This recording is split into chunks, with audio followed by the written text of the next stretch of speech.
Fala pessoal, beleza? O tema do vídeo de hoje ele é um pouco provocativo porque vai comparar o meu desempenho como maratonista contra indivíduos que têm potencial para correr uma maratona abaixo de 2 horas. A pergunta é, por que eu não consigo correr a prova abaixo de 2 horas e eles conseguem? Acho que a gente vai tentar responder. É isso, será que treino é suficiente para conseguir chegar nesse resultado? Porque talvez você não esteja tão habituado, mas correr uma maratona abaixo de 2 horas é algo completamente insano, mas a gente tem 3 carinhas aí que, segundo esse estudo que a gente vai apresentar hoje, que a gente vai usar como referência, são capazes de atingir essa marca. Então a gente vai entender um pouquinho mais sobre o que diferencia meros mortais desses caras que são realmente máquinas. Então é isso que a gente vai tentar entender hoje. Quem são esses caras? Pois é, quem são esses caras? Um cara sou eu, mas esse daí não está candidato a sub 2 horas. Eu sou aqui representando os Pangaré de Elite. Mas temos aqui, esse é um estudo que foi feito por um fisiologista inglês muito famoso, chamado Andrew Jones. O que o Andrew Jones fez? O Andrew Jones foi o fisiologista responsável pelo Nike's Breaking 2 Marathon, né?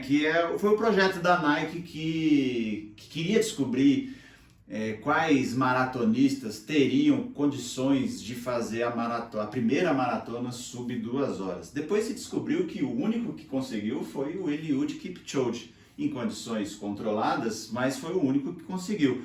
Mas só que nos bastidores, a Nike patrocinou essa investigação do Andrew Jones para poder saber, tá, mas a gente vai escolher quem para fazer esse desafio.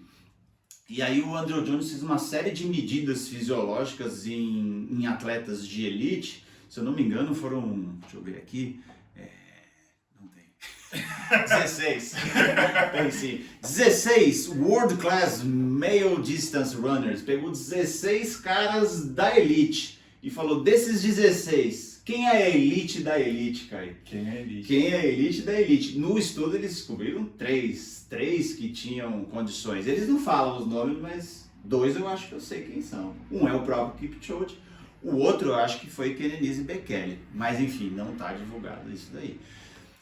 E aí, o que eles fizeram, Caio? Eles mediram 4 parâmetros fisiológicos principais, fizeram um monte de medidas, mas a gente selecionou 4 aqui que a gente considera os principais para correr uma maratona abaixo de 2 horas e vai comparar com um Pangaré de Elite para ver por que eu não consigo correr abaixo de 2 horas. E esses parâmetros foram VO2 máximo, economia de corrida, limiar de lactato e velocidade de VO2 máximo. Vamos começar explicando qual primeiro aí. Então a gente vai começar pelo VO2 máximo, esse termo que é muito difundido, todo mundo que corre aí já viu esse termo, aparece no relógio quando você finaliza a atividade, e que de acha é isso, né? O VO2 máximo, ele diz respeito à maior quantidade de oxigênio que o seu corpo consegue utilizar para produzir energia. Então, isso vai depender tanto da capacidade central, cardiorrespiratória, o quanto você consegue tirar da atmosfera oxigênio e mandar para dentro do seu organismo, mandar isso para sua corrente sanguínea, e também tem a ver com a eficiência de uso que você consegue ter. Então não adianta nada você puxar o oxigênio da atmosfera e os seus músculos não estarem aptos para utilizar esse oxigênio.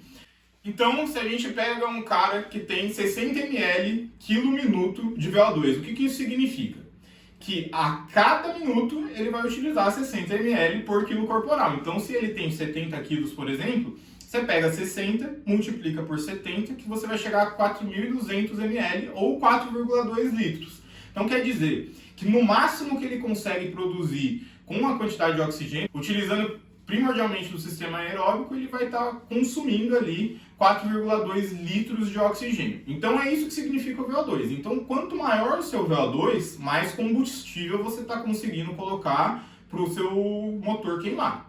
E aí a gente vai comparar então aqui, primeira comparação brutal é a média dos candidatos a sub 2 horas, o VO2 máximo deles, Caio, a média é de 71 ml quilo por minuto na unidade que você falou. Então, se você quer correr uma maratona sub 2 horas, a primeira coisa que você tem que ter é um VO2 máximo de 71 ml quilo minuto ou perto disso. Quanto você acha que é o meu VO2 máximo, então? Ah, o seu deve ser um 69, né? Tá batendo ali na trave. 69, será? É, Tá um pouco longe disso, hein? tá. É. Mais, né? Olha, a última vez que eu fiz o teste, 47 ml quilo minuto. Pois é. E dá pra... Esse clima de funeral já começou, né? É, então... Mas dá pra você melhorar isso aí com treino? Pois é, a gente consegue melhorar, mas eu acho que eu já tô no meu limite genético, sabe? Uhum. VO2 máximo a gente consegue melhorar muito quando a gente é sedentário e começa a treinar, que já não é mais o meu caso. Ou seja, eu já tô começando a me conformar que eu não vou correr uma maratona abaixo de 2 horas. Pelo menos o meu VO2 máximo não tá dizendo aí que eu vou conseguir, né? Isso é uma baita tristeza. Então, nem tudo dentro da corrida é treino, é determinação, é no pain, no gain. Tem coisas que se você não nasceu, infelizmente, você precisa se conformar. Mas tem um parâmetro que melhora bastante com o treino, né? Que é a economia de corrida. Que inclusive você podia falar já o que é esse diabo aí, né? A economia de corrida é interessante, agora que você já entendeu o VO2, você entender que uma vez que você tem um VO2 que ele é pouco mutável, né, pelo menos para indivíduos treinados, o que nos resta é melhorar a economia de corrida. Então, o exemplo que eu gosto é o exemplo do Uno, né? O Uno, ele é super econômico. Ele não corre muito, ele não consegue atingir altas velocidades, mas com 1 litro de gasolina, ele vai muito longe. Ele consegue manter aquele esforço dele, que não é aquelas coisas, durante muito tempo. A economia de corrida é justamente o quanto você consegue produzir em termos de velocidade ao longo do tempo, com a quantidade de oxigênio que o seu organismo consegue absorver da atmosfera, mandar para os músculos e ser utilizado. E uma vez que você vai criando adaptações com o treinamento, né, então você vai aumentando a biogênese mitocondrial, você vai aumentando a resistência dos músculos, você vai se tornando mais forte, então mais potente, você consegue devolver mais energia, você vai melhorando sua economia de corrida e, portanto, você vai melhorando a corrida. Então não é porque você não melhora o seu VO2 máximo que você não vai melhorar na corrida, porque você tem outros parâmetros que podem ser melhorados, como a economia de corrida. A economia de corrida, então, uma vez que ela tem relação com a distância que você percorre e o quanto de oxigênio que você está utilizando, ela é expressa pela unidade ml quilômetro e não mais minuto. E aí, como que fica então sua economia de corrida comparado a esses monstros aí da corrida? Até que não tá tão ruim, viu? Até que não tá tão ruim, mas também não consigo chegar nesse sub 2 horas, ó. Então, economia de corrida, como o Caio falou, né? Assim, quanto mais econômico você for, melhor. Se você vai correr uma maratona, quanto menos energia você gastar, melhor para você. Então, olha só, um candidato a sub 2 horas gasta, em média, 189 ml de oxigênio para cada quilo de peso. ML, então, como se fosse 1 litro de gasolina, né? Se a gente fizer essa analogia com o carro. Então, 189 ml quilo por quilômetro rodado. Então, quando a gente fala lá que o carro tem 10 litros consome 10 litros de 1 litro de combustível para cada 10 quilômetros rodados, aqui é a mesma coisa, 189 ml quilo por quilômetro rodado. O meu é 200. Olha só! Eu não sou tão econômico quanto um sub 2 horas, mas também não sou tão pouco econômico, né? Eu tenho uma economia de corrida razoável. E acho que tem um pouco a ver isso que o Caio falou, né? A economia de corrida melhora muito mais com o treinamento do que o VO2 máximo. Então, eu ainda tenho esperança de me tornar um pouquinho mais econômico para tentar correr um pouco melhor a maratona. Mas o fato de eu ter VO2 máximo baixo já me impede de ter um sub 2 horas. Mas quem sabe eu teria pelo menos um pré-requisito para correr uma maratona abaixo de 2 horas, que seria tentar melhorar a minha economia, chegar perto desses 189. Quem sabe mais alguns anos de treino, né? Então, você não chega ali perto das 2 horas, mesmo tendo essa economia de corrida próxima, porque o fator limitante é justamente o VO2. Então, não adianta você ser super econômico se o seu tanque você não consegue colocar muita gasolina. Mais ou menos isso? É basicamente isso. E aí tem uma terceira medida que vai juntar essas duas, que é a chamada velocidade de VO2 máximo. O que é a velocidade de VO2 máximo? Em termos conceituais, é a velocidade de corrida em que você atinge o seu VO2 máximo, né? Então, quanto mais alta for essa velocidade que você atinge o seu VO2 máximo, melhora a sua aptidão aeróbia, mais apto para correr uma maratona sub 2 horas você está. Isso dá para fazer em laboratório. Você pode ir no laboratório e tentar descobrir sua velocidade de VO2 máximo lá. Mas um jeito fácil de fazer isso é você pegar o seu VO2 máximo, multiplicar por 60 e dividir pela sua economia de corrida. E a gente fez isso aqui com os meus dados e com os candidatos a sub 2 horas. Então o que a gente fez? A gente pegou lá para os candidatos sub 2 horas, pegamos 71, que é o VO2 máximo, multiplicamos por 60 e dividimos por 189. Qual que você acha que é a velocidade de VO2 máximo de um candidato sub 2 horas? Em quilômetros por hora? Em quilômetros por hora. Tem que ser uns 21. Quase 22,5 km por hora é a velocidade de VO2 máximo de quem vai fazer uma maratona abaixo de 2 horas. E de um pangaré de elite como eu? De um pangaré de elite deve ser uns 13. Você também já está subestimando. 14,1 km por hora. Não é muito melhor, mas também não é 13, né?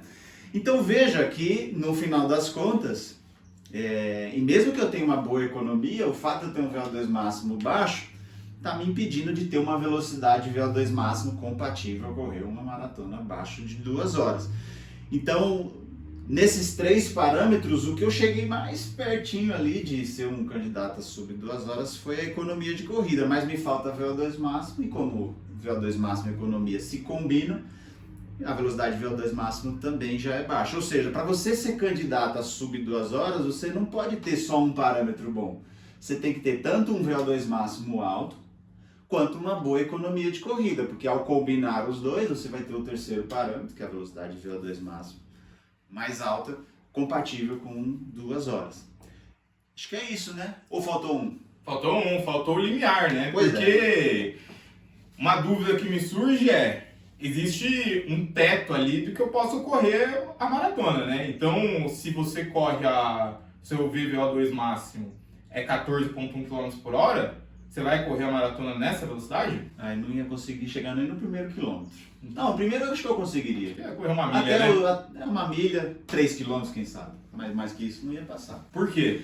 Porque você não consegue sustentar a velocidade de VO2 máximo por um tempo prolongado, né? Por mais que 3 quilômetros normalmente. Nem esses candidatos sub 2 horas conseguem correr nessa velocidade. Então, 22,5 é a velocidade de VO2 máximo, mas não é a velocidade que eles vão correr uma maratona abaixo de 2 horas. Para você correr uma maratona abaixo de 2 horas, você teria que correr a 21,1 km por hora. Então, veja, se a sua velocidade de VO2 máximo é 22,5, você não vai nem conseguir, mesmo você pertencendo a essa elite, você não ia conseguir sustentar esses 22,5 durante uma maratona.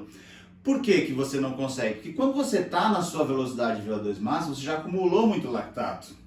E lactato, quando acumulado, libera hidrogênio, e hidrogênio é um fator de fadiga que impede você sustentar aquela velocidade durante a maratona. E aí vem esse conceito de limiar. O que é limiar, né? Aqui a gente vai falar especificamente do primeiro limiar de lactato. Depois a gente pode até gravar uns vídeos específicos explicando o que é limiar. Mas nesse limiar, o que a gente está assumindo? Limiar é a velocidade que você consegue, a maior velocidade que você consegue correr sem acumular lactato no sangue, ou seja, que as concentrações de lactato estejam iguais a repouso. O repouso, nossa concentração de lactato em repouso é mais ou menos 1 milimol de lactato por litro. Então, se você corre a 12 km por hora e ainda continua perto de 1 milimol, ok, você não passou o seu limiar. E aí você consegue manter essa atividade durante 2 uma horas. Maratona, exatamente. Se quando eu passo para 14 km por hora, esse lactato sai de 1 e vai para 2, eu já não estou mais em repouso. Ou seja, eu já passei o meu limiar de lactato. Então, o limiar de lactato é a maior velocidade que eu consigo correr sem acumular lactato. Acho que deu para pegar, né? Perfeito. Então, nesse caso aí, quanto mais alto for esse limiar de lactato, quanto mais próximo ele estiver da sua velocidade de VO2 máximo, a velocidade que você consegue correr durante um longo período sem acumular lactato, sem entrar em fadiga. Exatamente. Então, quanto maior for essa velocidade, melhor. Então, não adianta ter uma velocidade de VO2 máximo altíssima, sendo que o seu limiar de lactato é baixo, porque aí você não vai conseguir correr tão rápido a maratona. Então, um quarto parâmetro que esses atletas precisam ter é uma velocidade de limiar muito alta. E quanto você acha, que velocidade que acontece esse limiar de lactato desses corredores sub 2 horas? Deve ser ali perto dos 20 km por hora. Quase, exatamente, 18,9 km por hora. O que em tese significa que você não conseguiria correr não conseguiria correr uma maratona a 19 km por hora, por exemplo, ou a 20 km por hora. Por quê? Porque estariam correndo acima do seu limiar, né? Embora tenha que fazer um parênteses que esses atletas, por serem muito a elite da elite, eles até conseguem sustentar um certo nível de lactato por tempo prolongado, tá? É diferente de nós que não conseguiria. Mas mesmo assim, aqui é um parâmetro que já começa desses 16, nem todos estão aptos a correr abaixo de 2 horas. Então por isso que eles tiveram que escolher 3 desses 16, né? Ou seja, precisaria ter um limiar mais alto que esse para correr a maratona abaixo de 2 horas. Então esses 18,9 km por hora, o que dá mais ou menos ali, ó, acho que 83% da velocidade de VO2 máximo ainda é baixo, ou seja, ainda não está apto a correr uma maratona abaixo de 2 horas. Bom, então no final das contas, para você correr uma maratona abaixo de 2 horas, você não vai correr. Mas esses atletas, esses 16 que se candidataram, né, que tiveram a audácia de tentar, o que eles precisavam ter? Um VO2 máximo muito alto, perto de 71 ml/km. Que é algo que não dá para treinar, predisposição genética. Se você melhorar, você vai melhorar muito pouco. Exato. Economia de corrida, tem que ter uma economia de corrida perto de 189 ml/km, que nem todo mundo consegue, mas dá para treinar, né? É mais possível. Dá para treinar e tentar melhorar o máximo possível a sua economia de corrida. A combinação dos dois, que é a velocidade de VO2 máximo, que precisa ser altíssima. Aqui a gente está vendo média de 22,5. Coloca na esteira aí 22,5 e faz um teste. Exatamente. Só que você não vai correr a maratona nessa velocidade, então o quarto parâmetro você precisa ter um limiar de lactato muito alto. Na média aqui 18,9 e mesmo assim ainda é baixo. Para correr abaixo de 2 horas. Só para curiosidade, ó, o tempo de maratona desse povo aqui é 2 horas, 8 minutos e 40 segundos. O meu é 3 horas e 51. Na época que eu fiz esse teste, mas eu acho que eu melhorei. Acho que eu consigo correr mais rápido. Meu limiar deve ter aumentado, minha economia deve ter melhorado e o VO2 máximo nem tá igual. Então, no final das contas, o que você precisa para ser um monstro desses é uma combinação de fatores, das quais alguns você tem controle, que você consegue melhorar através do treinamento, e outros você tem que ter ganhado na loteria da vida, na loteria da genética. É isso aí. Se você gosta desse tipo de vídeo, não esquece de se inscrever aqui no canal, que toda semana a gente vai lançar vídeos desse tipo, tratando sobre treinamento, fisiologia e sempre de uma maneira descomplicada. Deixa seu like também, isso nos ajuda muito agora no início do canal. E se você também se considera um pangaré de elite, um pangaré de elite, escreve no comentário, eu sou um pangaré de elite. Um abraço. Valeu!